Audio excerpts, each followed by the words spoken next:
In this video, I'm going to show you how to test audio and video settings before a Microsoft Teams meeting. Now, there's a few ways to do it. I'm going to show you all of the most simple ones. The first one is going to be checking your device settings. Go to the top right, click on these three dots next to your profile icon.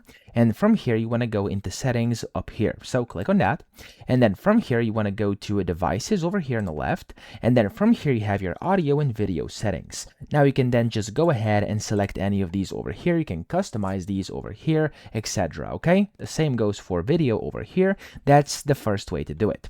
Now, the second way you have to do it is, of course, making a test call. So to do this, super simple. All you have to do is go back or you could just go to Meet over here and you can just click on create a meeting link and then click on create and copy, and you'll be able to see this here. You can just click on the join button and you'll be able to join, and then over here you can basically click on join now, and then from here inside you'll be able to test your mic, your camera, and everything else. Okay, that's how this works. Now you can also use the pre-join screen, which is, I think, the best and the easiest way, so you can always make sure that everything works well before you actually start a call or a meeting. So just go and join a meeting and it's going to pop up this kind of a pre-join screen over here where you can go and of course enable your camera here, and you'll be able to kind of test it that way if it works or not. And of course you can also select it if not the right one is selected, and you have more video settings in here as well.